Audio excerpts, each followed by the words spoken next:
네, 안녕하세요. 방금 소개받은 백성현입니다. 오늘 제가 말씀드릴 내용은 신장암하고 방광암입니다. 생각보다 비뇨의학과 암이 많이들 있으세요. 근데 생각보다도 또 잘들 모르시는 경향들도 좀 있고 그래서 오늘 이번에 신장암과 방광암에 대해서 잘 말씀드리고 이제 이런 병들이 왜 생기고 어떻게 치료하고 이런 걸 좀 아시게 돼서 예방도 하고 그다음 혹시라도 병 걸리시는 분들이 있으면 잘 치료 받으셨으면 하는 마음에서 강의를 진행하도록 하겠습니다. 먼저 한국인의 사망 원인에 대해서 한번 잠깐 설명드릴게요. 한국인은 대체 뭘로 죽느냐? 압도적인 1위가 악성신생물, 암입니다. 2위가 심장질환이고 3위가 뇌혈관 질환, 4위가 폐렴이고 5위가 자살인데요. 이 2, 3, 4, 5위를 다 합쳐도 1위 하나를 못 이겨낼 만큼 이 암이라는 게 한국인에서는 굉장히 흔하고 제일 중요한 사망의 원인입니다. 그럼 이런 암 중에서 어떤 암이 주로 생기느냐? 남자의 경우는 훨씬 더 여자보다 훨씬 더 압도적으로 이렇게 많은 사망 원인이 되고 있는데요. 여자분들은 그나마 좀 남자분들보다는 암 발생률이 조금 낮습니다. 그렇지만 보시다시피 이렇게 너무너무 압도적으로 암으로 많이들 돌아가고 계신데요. 그래서 암이 얼마나 생기냐 하면은 기대 수명이 지금 한국인의 기대 수명이 82세인데요. 82세까지 살아 계신다고 생각하면 암을 한 번이라도 겪어보실 확률이 무려 35.3%입니다. 35.3%면 뭐 그래도 한 3명 중에 하나는 암에 한번 걸리시게 된다는 얘기죠, 평생. 이렇다는 얘기는 한 번 걸린다는 것뿐만이 아니라 한 번 걸리신 분들은 다른 암에도 걸릴 확률이 훨씬 더 높아요. 그렇기 때문에 이 암이라는 게 참 어떻게 해도 피해가기가 오래 사신다 그러면 피해가기가 참 어려운 병이라는 걸 알 수 있습니다. 그래서 특히 남자는 평균 수명이 약 대략 79세 정도, 예상 수명이 79세 정도 되는데 그때까지 5명 중에 2명, 여자분들은 한 85세까지 사신다고 그러는데 그 중에 3명 중에 1명이 이 암에 걸린다는 겁니다. 근데 그러면 어떤 암이 주로 생기냐는 건데요. 제일 한국에서는 역시 제일 많이 생기는 암은 아직까지는 위암입니다. 그리고 대장암, 갑상선암, 폐암, 유방암 대충 이런 순서고요. 오늘 말씀드릴 신장암, 방광암으로 말씀드리면 신장암은 대략 10위 정도 되고 방광암은 12위 정도 됩니다. 여자의 경우에는 비교적 암이 좀 적은 편이고 방광암, 신장암이 그렇게까지 많지 않고 10위권 밖에 있는 반면에요. 남자들 같은 경우는 방광암이 8위, 신장암이 발생률 9위고요. 참고로 전립선암이 또 발생률 5위로 되어 있습니다. 2015년 기준으로. 그러니까 사실 이 전립선암, 방광암, 신장암이 다 저희 비뇨의학과 암인데 저희 과가 그렇게 큰 과가 아님에도 불구하고 남성 10대 암 중에 3개 암이 있으니까 굉장히 뭐 이리저리 남자분들이 비뇨의학과를 꼭 이 암뿐만이 아니라 뭐 성기능 장애라든지 전립선 비대증이라든지 뭐 요로결석이라든지 다양한 문제가 있긴 있습니다만 그런 것들로도 오실 수도 있지만 이 암으로도 많이 오셔야 되기 때문에 특히 뭐 여자분들도 그렇습니다만 특히 남자분들 같은 경우는 이 비뇨의학과 오시는 거를 연세 드시면 어렵게 생각하지 마시고 내 집처럼 생각하고 좀 종종 오셔야 될 것 같습니다. 이런 암에 걸리면 얼마나 사냐는 건데요. 요 방광암하고 신장암인데요. 요 흰색 부분이 이 회색 부분이 비교적 아주 초기 단계에 발견됐을 거예요. 생존율입니다. 방광암이나 신장암이나 초기 단계에 이게 수술하면 그 발견되면은 비교적 수술로 치료도 잘 되고 비교적 잘 사시는 걸 알 수가 있고요. 예를 들어 뭐 전립선암, 갑상선암 이런 것들은 이 옆에 하늘색이나 진한 파란색 같은 경우는 진행이 되면 될수록 돼도 어느 정도 생존율이 좀 되신다는 건데요. 방광암하고 신장암은 초기에 발견하면 비교적 치료가 잘 되지만 조금만 진행이 되면 생존 확률이 뚝 떨어지고 진행이 많이 되면은 치료가 잘 안 되는 걸 알 수 있습니다. 따라서 이 방광암, 신장암은 빨리 진단하지 못하면은 치료가 잘 안 되고 생존율이 낮아지는 병이라는 걸 알 수가 있습니다. 자, 그러면은 지금까지 신장암하고 방광암의 전반적인 거에 대해서 한번 잠깐 말씀드렸는데요. 이제 각각 신장암과 방광암에 대해서 말씀드리도록 하겠습니다. 일단 신장암은 왜 생길까요? 사실은 아직도 명확하게는 모르지만 그래도 신장암이 많이 걸리는 분들을 대충 조사를 해보니까 어떤 분들이 많이 생기느냐. 일단 흡연입니다. 담배는 모든 종류의 암의 다 모든 원인이 됩니다. 그렇기 때문에 뭐 신장암도 예외 없이 흡연을 하시면 늘어날 수 있고요. 또 비만하신 경우 고혈압이 있으신 분들도 어쨌든 상대적으로 많이 높은 건 아닙니다만 신장암이 걸릴 확률이 높고요. 페네사틴이라고 해서 예전에 많이 쓰던 진통제의 종류인데 이런 종류 진통제를 너무 과다하게 오랫동안 복용하신 경우에도 암이 잘 생기는 것으로 알려져 있습니다. 그리고 고기를 너무 많이 드셨다든지 튀김 종류라든지 이런 식으로 하여간 너무 기름지게 많이 드시는 경우에도 이런 암이 잘 생기는 걸로 되어 있고요. 기존에 신장에 뭔가 병이 있으신 분들도 상대적으로 이런 신장암이 잘 생기는 걸로 되어 있습니다. 그러니까 예를 들어 신장이 안 좋아서 투석을 하신다든지 이러신 분들은 기능도 못하는 신장이 도리어 암도 잘 생길 수가 있기 때문에 굉장히 조심하셔야 되고요. 선천적으로 신장에 물주머니가 주렁주렁 하신 분들도 좀 있습니다. 그런 분들도 암이 훨씬 더 잘 생깁니다. 그리고 결석이 있다든지 감염이 신장에 신우신염이라든지 이런 염증을 많이 앓으셔도 그리고 원래 선천적으로 약간 기형이 있는 신장을 갖고 계셔도 신장암이 잘 생깁니다. 그리고 그 외에 유전적으로 신장암이 잘 생기는 병들이 몇 가지 있습니다. 여기 보시는 포니텔 린다우 증후군이라든지 몇 가지 이런 증후군들이 있는데요. 이거는 본인이 그런 증후군이 있는지 없는지 모르시면 상관은 없습니다. 이게 유전적인 거라 젊은 나이가 되면은 이런 병이 본인이 있다는 걸 모르실 수는 없거든요. 그래서 이런 병들이 있으시면 암이 잘 생길 수밖에 없고 그다음 가족 중에 암이 있어도 또 상대적으로 암이 잘 생기는 걸로 되어 있습니다. 그럼 이런 신장암은 어떻게 진단이 되느냐? 대부분은 아무 증상 없이 그냥 건강검진 하시든지 뭔가 조금 이상해요 그래가지고 검사하는 도중에 우연히 초음파에서 신장에 뭔가 보인다 하고 해서 발견되는 경우가 대부분입니다. 잘 보이실런지 모르겠습니다만 여기가 신장이고요. 신장에 위에 이렇게 동그랗게 까맣게 보이는 부분이 있는데요. 저런 것들이 있으면 신장암을 의심할 수 있는 소견이 되는 겁니다. 신장에 생기는 종양의 대부분 이런 뭔가 이상이 있다라고 하는 것들은 대부분 한 70%는 그냥 단순 물주머니입니다. 그래서 단순 물주머니는 50세 이상의 경우에는 한 50% 이상 발견되기 때문에 되게 흔한 일이고 물주머니만 있다고 그러면 별건 아닙니다. 그렇지만 물주머니 안에 뭔가 덩어리가 있다든지 뭔가 이상한 게 좀 들어가 있다든지 아니면 물주머니가 아니라 덩어리로 된 혹이다. 그러면은 대개는 발견 당시에는 조그마한 혹이긴 합니다만은 일단 덩어리로 된 혹이 발견된다 그러면 80% 정도는 악성 신장암이라고 보시면 됩니다. 그러니까 이런 것들은 평소 건강검진을 열심히 좀 하시질 않으면은 진행이 된 다음에 발견될 수도 있으니까 증상이 있을 때는 이미 늦은 경우가 많습니다. 그래서 대부분은 요즘에는 그래도 검진을 많이 하시기 때문에 대부분 초기 단계에서 우연히 발견돼서 오는 경우가 더 많긴 합니다만 그래서 검진을 좀 잘 하셔야 되겠습니다. 이제 그렇게 해서 우연히 발견되면은 그럼 이제 정밀 검사 해봅시다 해서 하는 정밀 검사가 바로 CT입니다. 여기 이제 신장이고요. 이런 신장이 보이고 이쪽이 왼쪽 신장인데 위에 까맣게 보이는 요거는 단순 물주머니입니다. 이렇게 저렇게 까맣게 아무것도 없이 그냥 깨끗하게 보이는 거는 물주머니인데 요렇게 안에 내용물이 지저분하게 있고 이런 것들은 안에가 덩어리로 되어 있는 혹이라는 뜻이고요. 요거는 이제 이런 게 신장암의 전형적인 CT 소견입니다. 누워 있다고 생각하셨을 때 찍으면 이제 이렇게 신장에 요게 정상적인 신장 부분이고요. 이렇게 신장 부분에 까맣게 보이는 신장암이 보이고 있습니다. 이거는 이 정도 되면 80%, 90% 정도 신장암이라고 진단이 되기 때문에 대부분 이제 수술을 하게 되는데요. 혹시라도 좀 긴가민가 할 때가 있습니다. 그래서 좀 더 정확하게 신장암인지를 알고 수술을 해야겠다 할 때는 이제 신장 조직 검사를 하기도 하고요.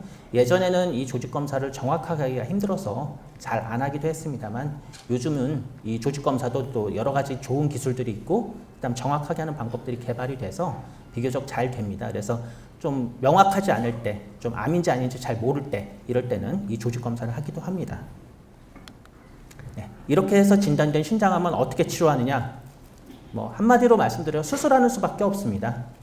신장암은 수술 외에는 사실상 완치할 방법이 없어요. 근데 다행인 거는 이전에는 신장암 있다. 그러면 신장을 그냥 통째로 다 드러냈습니다. 그쪽 신장을. 근데 다행히도 최근에는 여러 가지 기술적으로 그걸 치료하는 방법이 있어서 요즘엔 암 부분만 부분적으로 절제하는 경우가 대부분이고요. 그리고 또 다행인 거는 이전에는 신장암 있다. 그럼 배를 그야말로 쩍 째고 수술을 했습니다. 얼마나 쩍 째느냐? 가운데 배를 짠다고 생각하면 배꼽 윗부분부터 거의 아래까지 배에 적어도 한 3분의 2 정도는 절개를 했어야 됐고요. 아니면은 옆쪽에 옆구리 쪽으로 갈비뼈를 하나 반쯤 자르고 그다음 그쪽으로 한 25cm, 30cm 정도 절개를 하고 수술했으니까 그렇게 해서 수술하고 나면 너무너무 아파하셨습니다. 사실은 수술 끝나고 나면.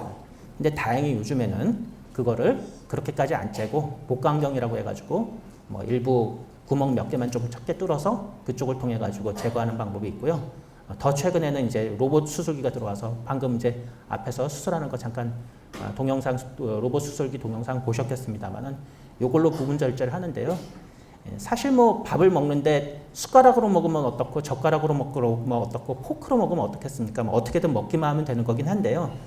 그래도 뭐 우리나라 사람들은 포크로나 나이프로 드시는 것보다는 숟가락, 젓가락으로 드시는 게 편한 것처럼 이 수술 방법도 어떤 복강경으로 하는 것보다는 로봇이 훨씬 더 조금 째고 좀 더 정밀하게 정확하게 할 수가 있기 때문에 조금 이게 경제적인 문제는 조금 부담스러우실 수는 있지만 나름 치료하는 데는 도움이 되는 것 같습니다.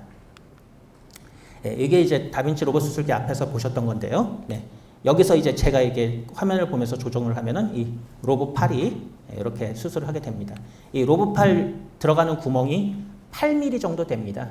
근데 뭐 제가 제 손을 넣어서 수술을 하려고 그러면은 최소한 제 손 2개가 들어가려고 그러면 아무리 적게 째도 한 20cm를 째야 제 손 2개가 들어가서 수술이 가능한데 8mm짜리 구멍 몇 개만 뚫어가지고 수술을 할 수 있으면 굉장히 좋은 거 아니겠습니까? 그래서 물론 복강경도 이거랑 동일합니다만 이 로봇이 좀 더 복강경보다는 수술을 좀 편안하게 수술을 할 수 있게 도와줍니다. 그래서 부분 신장 절제 수술하는 이제 간단한 동영상인데요. 한번 잠깐 보여드리도록 하겠습니다. 이건 뭐 실제 상황은 아니고 보시다시피 애니메이션입니다. 신장이라는 게 이 애니메이션에서 보시다시피 생각보다 이 뱃속 안쪽 깊숙이 들어가 있습니다. 그래서 실제 수술하려고 그러면 안쪽 깊숙이 들어가서 절개를 해야 되는데 여기가 신장암인데 이 로봇팔로 여기를 이제 절개해가지고 꺼낸다는 건데 동영상에 뭐 문제가 좀 이제 좀 부분 좀 잘렸습니다. 패스하도록 하겠습니다. 예, 그렇게 해서 이제 수술 전에 신장에 이렇게 있으면 여기 이제 혹이 이렇게 있는데요. 여기를 이렇게 제거를 하고 이 부분만 제거하고 여기를 이제 당겨서 꼬매준 건데 이게 제거된 이제 신장 조직이고요. 그걸 이렇게 반으로 이렇게 절개해 보면 이렇게 허옇게 보이는 부분이 신장 안 부분이고 여기 이제 이렇게 살줄로 보이는 부분들이 이제 정상적인 신장 조직들입니다. 그래서 당연히 암이니까 암을 조금이라도 남기면 안 되니까 이렇게 정상 조직을 좀 포함시켜가지고 완전히 제거를 해준 모습이 되겠습니다. 이게 수술 전의 CT 모습이고요. 여기를 이렇게 제거하고 당겨서 꼬매주고 나니까 이제 여기가 여기 잘라냈던 부위가 약간 홈으로 남았고 나머지는 멀쩡하게 잘 치료가 된 모습이 되겠습니다. 그래서 수술 전과 수술 후인데요. 이렇게 만들어지는 수술을 하고 있습니다. 그러면 뭐 수술밖에 완치할 방법은 없다고 말씀드렸는데요. 그러면 수술 끝나고 난 뭐 이미 전이가 되신 분들은 아무런 방법이 없느냐? 일단 흔히 아시는 항암 방사선이 있는데요. 일단 신장암에서는 방사선 치료는 사실상 거의 의미는 없습니다. 치료가 잘 안 됩니다. 그럼 뭐 경우에 따라서는 아주 초기 단계에는 수술 대신 그 암 있는 데에다가 고주파 침미라고 해가지고 그 침을 찔러서 그 침 주변을 고주파를 발생시켜서 태워 없애는 치료 같은 걸 하기도 하는데 그건 아주 드문 경우고 뭐 한국에서 하고 있는 병원도 단 한 군데밖에 없는 데다가 아주 초기 단계고 아주 제한적인 경우에만 되기 때문에 뭐라고 말씀드리기는 조금 어렵고요. 항암도 있기는 있습니다. 일반적으로 표적 치료제라고 하는 항암제가 있는데요. 안타깝게도 전이가 된 분들한테 이걸 쓰긴 쓰는데 비교적 부작용도 적고 그다음 주사가 아니라 먹는 약이라 뭐 왔다 갔다 하시면서 통원하면서 하기 때문에 할 만은 한데 안타깝게도 완치는 안 됩니다. 단지 그 약이 듣는 동안은 진행만 막을 뿐입니다. 그러니까 이 약을 열심히 그 항암을 열심히 드시면 조금 더 진행이 덜 되기 때문에 조금 더 사실 수는 있다는 거긴 한데 완치는 안 되니까 결국은 언젠간 돌아가실 수밖에 없습니다. 사람에 따라서 좀 다르긴 한데 약효가 듣는 경우가 짧게 듣는 분들은 한 6개월, 8개월쯤 듣고 잘 듣는 분들은 뭐 저 같은 경우는 한 5년까지 듣는 분도 있긴 있었습니다만 결국은 완치는 못하고 다들 돌아가시고 그랬습니다. 그래서 정말 이거는 수술 외에는 참 방법이 없구나. 조기에 발견해야 되는구나. 항상 그렇게 생각하고 있습니다. 최근에는 이제 면역 항암제라고 그래서요. 사실은 신장암, 방광암뿐만이 아니라 암을 치료하는데 어떤 암만에 갖고 있는 항원을 찾아서 그걸 공격해서 우리 몸에서 암만 공격하는 그런 면역을 이용하는 항암 치료가 많이 개발되고 있습니다. 그래서 저희는 저희끼리 농담 삼아 하기를 언젠가는 이제 모든 암을 치료하는 만병통치 약이 나올 것 같다 이런 얘기를 하는데요. 당분간은 일단 아니고요. 아마도 여기 계신 분들 살아생전에는 그런 약이 나오긴 조금 어려울 것 같습니다. 그렇지만 어쨌든 요즘엔 이제 슬슬 그런 약들이 나오면서 시도는 하고 있습니다. 네, 지금까지 신장암에 대해서 말씀드렸는데요. 네, 정리해서 말씀드리면 대부분 증상 없이 우연히 검진에서 발견되는 우연히 종괴가 발견돼서 검진에서 발견돼서 이제 진단이 되고요. 증상이 이미 나올 때쯤 되면 이미 늦은 경우가 많습니다. 덩어리 종괴가 발견되는데 덩어리 종괴는 3cm 이상이면 무조건 80% 이상의 암이고 크기가 크면 클수록 암일 확률이 높고요. 그렇게 해서 정확한 진단은 CT로 하고 치료는 수술 말고는 좀 어렵고 이전에는 다 신장을 다 드러냈는데 요즘에는 그렇게까지는 안 하고 부분 절제를 하고 그다음 배를 쭉 째고 수술하던 거를 요즘은 복강경이나 로봇으로 비교적 안전하게 수술하고 있고 수술 외에는 완치가 어렵기 때문에 가능하면 조기에 발견될 수 있도록 검진을 잘 해주시는 게 중요하겠습니다. 두 번째 말씀드릴 내용은 방광암입니다. 방광암은 또 왜 생기느냐라는 건데요. 사실 신장암은 신장암에서도 흡연이 원인이라고 하긴 했지만 그 연관도가 그렇게 높지는 않았습니다. 하지만 방광암은 명확하게 흡연하고 진짜 관련이 있습니다. 그래서 담배 피시면 제일 많이 걸리는 암은 폐암이고요. 그 다음 두 번째로 많이 걸리는 암이 이 방광암입니다. 그렇기 때문에 반드시 이 담배는 끊으셔야 됩니다. 이게 뒤쪽에도 조금 더 말씀드리겠지만 방광암을 이렇게 그 표재성 방광암이라고 해서 겉에만 있는 이제 겉에만 암이 존재할 때는 내시경으로 그 암만 긁어내는 치료를 하기도 하는데요. 재발을 엄청나게 잘합니다. 근데 이 담배를 피시면 방광암이 엄청나게 잘 생길 뿐더러 나중에 재발할 확률도 2배 이상 높아집니다. 그래서 정말 이 담배는 뭐 지금 제가 신장암, 방광암 강의를 드리고 있습니다만 신장암, 방광암뿐만이 아니라 뭐 위암, 간암, 뭐 폐암은 무조건 당연한 거고요. 뭐 대장암 모든 암의 원의 근인데다가 거기에다가 뭐 폐쇄성 기도질환, 뭐 폐렴, 뭐 이런 것들 여러 가지 질환의 모든 원인이 되기 때문에 건강하게 오래 사시고 싶으면 꼭 끊으셔야 되는 거가 되겠습니다. 그 외에 방광암의 위험 인자로 흡연 말고는 또 만성적인 방광내 자극, 예를 들어 방광에 결석이 있다. 그다음 뭐 방광염을 너무 만성적으로 오래 앓으신다. 그럼 방광 안에가 계속 자극이 되면서 결국 그 자극받은 부위에서 암이 생길 수가 있고요. 또 그 외에 여러 가지 화학약품에 너무 노출이 많이 되셔도 이 방광암이 생길 수도 있다고 합니다. 화공약품들인데요. 뭐 대표적인 게 염료, 그다음 고무나 가죽, 석유 관련 그런 화학물질 같은 걸 많이 다루시면 방광암이 많이 생깁니다. 그다음 예를 들어 여자분들 자궁암, 난소암 또는 남자분들 대장암 이런 것들 걸리신 분들 결국은 골반에다가 방사선 치료 같은 거 하실 수 있는데요. 방사선이 치료 목적으로 그쪽에 치료가 될 때는 치료가 되기도 하지만 그 주변 조직에다가는 다시 또 암의 위험도를 높일 수도 좀 있습니다. 그렇기 때문에 그런 대장암이나 자궁경부암이나 이런 것들 때문에 방사선 치료를 받으시면 상대적으로 방광암 확률이 좀 늘어나고요. 그 다음 그 외에 또 유전자 이상으로 뭔가 유전자에 문제가 있으신 분들은 암이 더 잘 생기는 걸로 되어 있습니다. 그럼 이런 방광암은 어떻게 진단이 되느냐? 제일 흔한 증상은 아무렇게 아프지도 않고 아무 증상도 없는데 소변을 보면 소변이 뻘겋게 나오는 겁니다. 이 무증상 혈뇨라고 하는데요. 소변에 피 나오는 거는 생각하시는 것보다 굉장히 심각한 질환입니다. 더더욱이 이 소변 보셨을 때 소변 보기가 막 불편하다든지 아프다든지 자주 본다든지 이러면 차라리 방광염이나 그런 것 때문일 가능성이 높으니까 차라리 나은데 아무 증상도 없이 아프지도 않은데 소변에 피 나온다. 이런 건 굉장히 안 좋습니다. 제일 대표적인 그 질환이 이제 이 방광암입니다. 차라리 방광암이 이제 초기 단계 발견되면 이렇게 되는데 물론 방광암도 진행되면은 당연히 소변 볼 때 아프거나 자주 보거나 이렇게 되기도 하지만 대부분은 요즘은 예전에는 그렇게도 오셨지만 요즘에는 그렇게까지 될 때까지 병원에 안 오시는 분들이 별로 없기 때문에 대부분은 이제 이 아무 증상 없이 아프지도 않은데 소변에 피가 나는 경우가 대부분입니다. 그렇게 돼서 이제 의심스러우면 저희가 일단 CT를 찍어 보는데요. CT를 찍으면 여기 이제 방광이 이렇게 안에 있으면 방광 안에 혹이 이렇게 돌출되어 있는 걸 알 수가 있습니다. 이런 게 이게 정상적인 방광은 이렇게 얇아져야 되는데 혹이 나서 이렇게 크게 나 있고요. 이게 IBP라고 해서 이 엑스레이에 보이는 오줌 피해 주사를 이제 주사를 맞으면 혈관 쪽에 주사를 맞으면 오줌이 이렇게 엑스레이 보이게 되는데 이렇게 다 오줌이 있는데 요 안에 혹이 차 있으니까 요 부분만 오줌이 안 차가지고 저렇게 혹이 있는 게 보이게 됩니다. 이렇게 되면 이제 방광암을 의심하실 수가 있는 거죠. 그러면 이제 확진은 어떻게 하느냐 이렇게 내시경을 들여다보면은 여기가 이제 정상 방광 조직 부분인데 이렇게 탁 방광에 딱 봐도 부들부들하게 생긴 흉측한 방광암이 보입니다. 근데 그나마 이렇게 생긴 놈들은 보기는 흉측해 보여도 그나마 좀 나아요. 이렇게 생긴 것들은 비교적 겉에만 있는 것들이라 비교적 치료가 잘 되는 모양입니다. 도리어 겉에가 이렇게 부들부들하지 않고 매끈하게 생긴 놈들은 더 나쁜 경우가 많아서 이렇게 생기면 그나마 좀 암은 암이어도 좀 낫구나 이렇게 생각을 하게 됩니다. 자, 이렇게 해서 방광암이 진단이 되면 어떻게 해야 되느냐?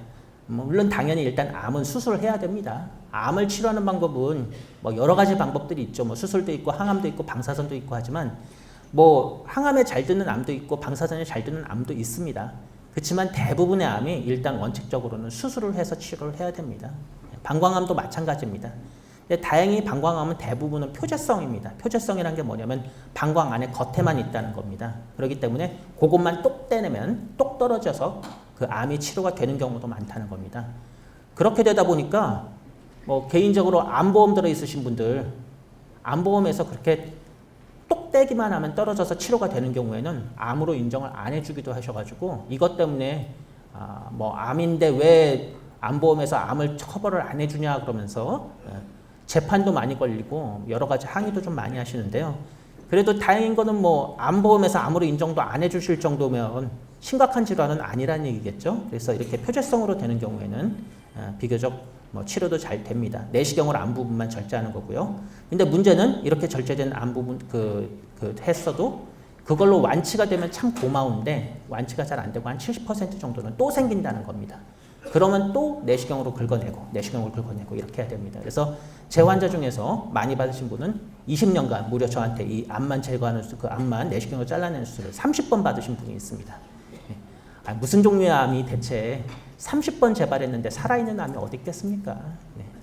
근데 심지어는 30번을 재발해서 수술을 30번을 수술했는데도 불구하고 방광암인데 본인 방광 그대로 갖고 삽니다. 그렇다는 얘기는 이게 얼마나 재발을 잘하는 암이고 그렇지만 초기에 치료만 해주면 그냥 또 정상적으로 살 수 있는 암이냐를 알 수가 있습니다. 근데 이제 안타깝게 처음부터 이런 표재성이 아니라 막 침윤성으로 오는 그러니까 방광 안에까지 깊숙이 파고들어 있는 암도 있고요. 아니면 이제 처음엔 표재성이었는데 빨리빨리 치료를 못 해주면은 나중에 침윤성으로 방광을 파고 들어가면 이 경우에는 이렇게 내시경으로 혹만 띄는 게 아니라 방광을 다 제거하는 수술을 해야 되기도 합니다. 그림으로 좀 설명드리면 이렇게 이제 방광이 혹이 이렇게 있는데 혹이 이렇게 겉에만 있다. 그러면 요것만 쏙 제거하면 된다는 건데요. 혹이 이 방광 안에 혹이 좀 크고 이미 겉에만 있는 게 아니라 방광 속까지 이렇게 파고들었다. 그럴 때는 요것만 쏙 제거하지 못하고 방광을 통째로 드러내야 된다는 겁니다. 완치를 시키려면요. 암이니까요.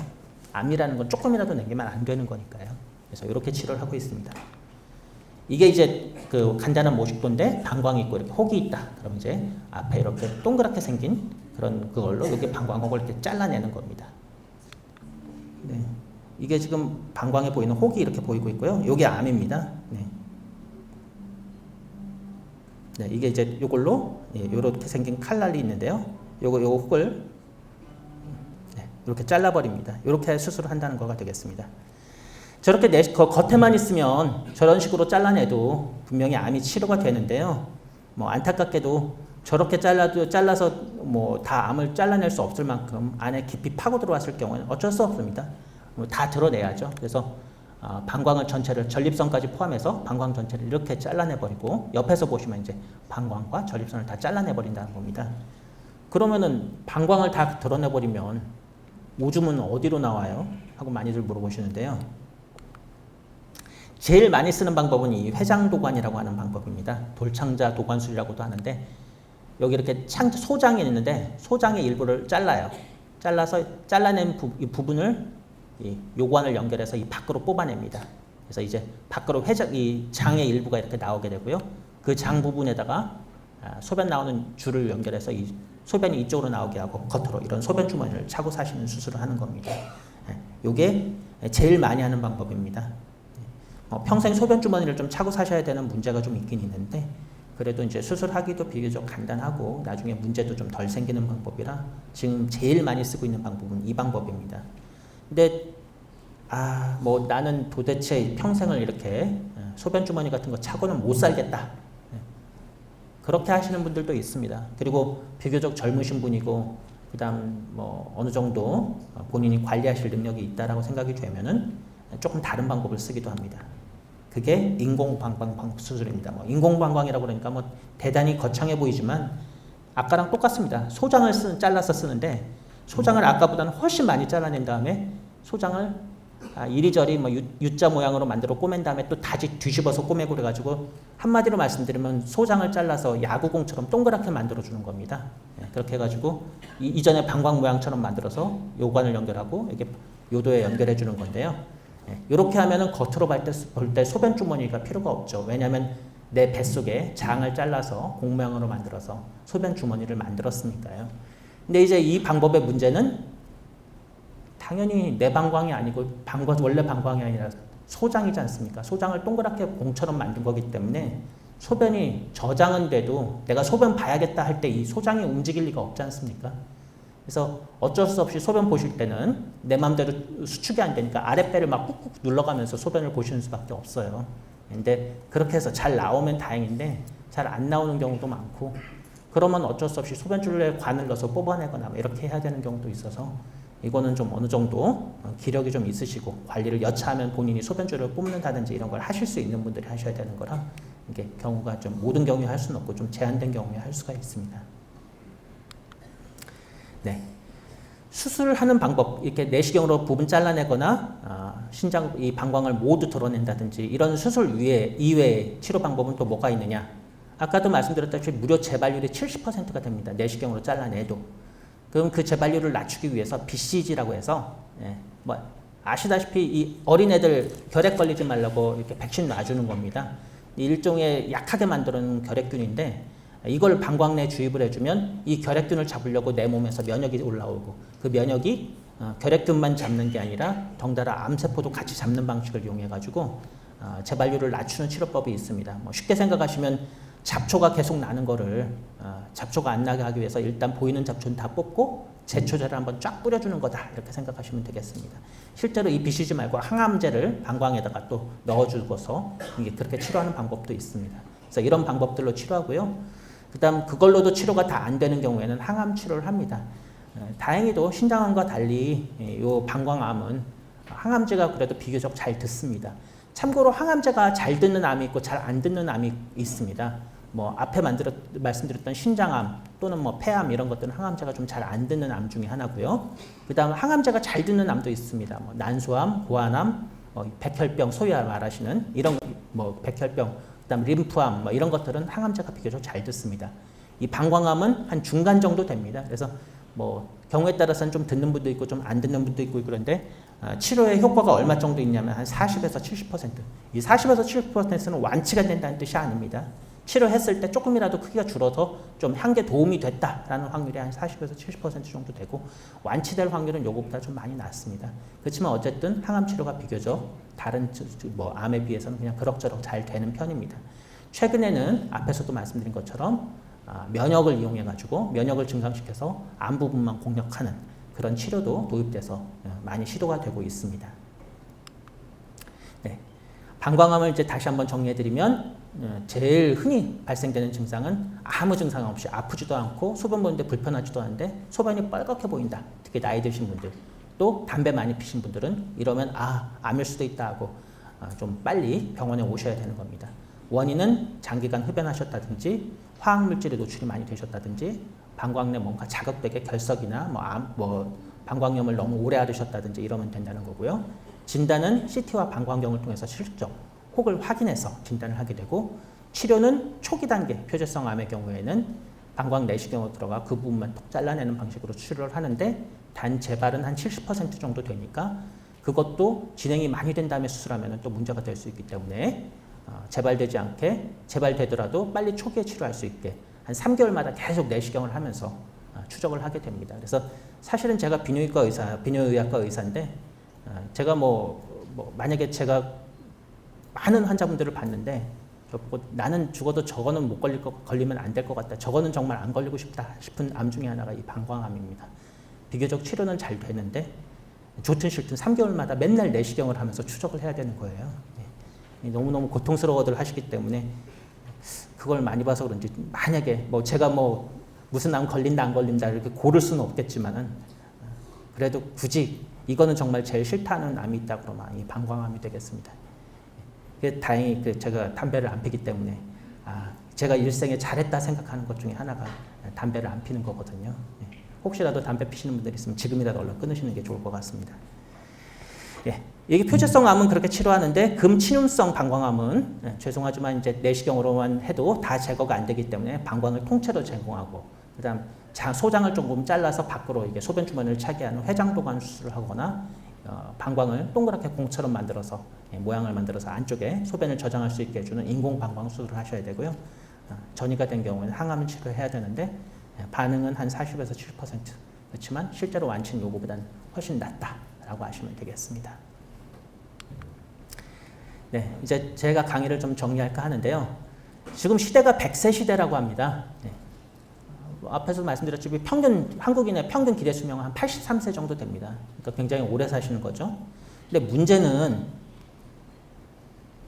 대부분 말년 한 10년 정도는 여러 가지로 골골골골 아프다가 돌아가신다는 거죠. 단순히 당뇨, 고혈압 이런 것 때문에 아프시다는 게 아니라 심각하게 아파서 정상 생활을 못하고 그러다 돌아가신다는 겁니다. 그래서 70세까지 대략 83세, 85세 이런 정도 산다고 생각하시면 70세 정도까지는 비교적 건강하게 사시는데 그 뒤에서 한 11년에서 한 13년 정도는 계속 아프시면서 사셔야 된다는 겁니다.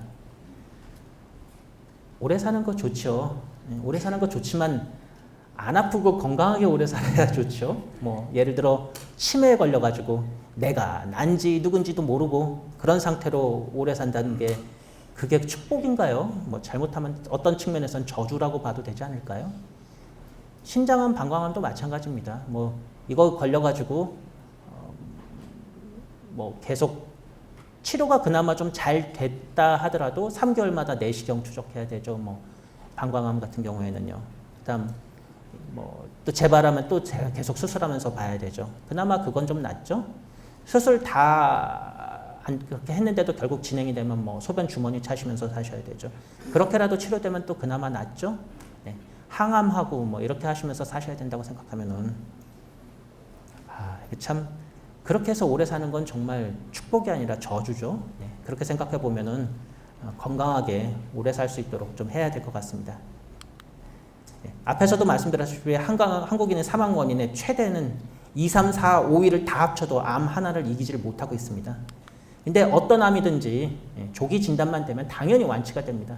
암 중에 계속 제일 예후가 안 좋다고 알려져 있는 폐암, 폐암이라든지 췌장암이라든지 이런 암들도 초기에 발견만 하면 치료가 되기도 합니다. 그렇기 때문에 그리고 예를 들어 대장암 이런 것들은 주기적인 대장 내시경만 해서 용종 보일 때마다 뛰기만 해도 대장암 안 걸립니다. 방광암, 신장암도 물론 미리 발견한다고 해서 예방을 할 수 있는 건 아니지만 최소한 초기에 발견해주면 비교적 거기 다 드러내지 않고 그 부분만 띄어도 되고 비교적 완치가 잘 됩니다. 따라서 조기에 검진을 잘 하셔야 된다는 거죠. 이미 증상이 나타났을 땐 이미 늦은 겁니다. 그렇기 때문에 그런 소변에 피가 난다든지 옆구리가 아프시다든지 이런 증상이 있을 때를 기다리지 마시고 검진을 열심히 하시고요. 그다음 혹시라도 담배 피시는 분들이 있으면 담배를 꼭 끊으시기 바랍니다. 네, 감사합니다.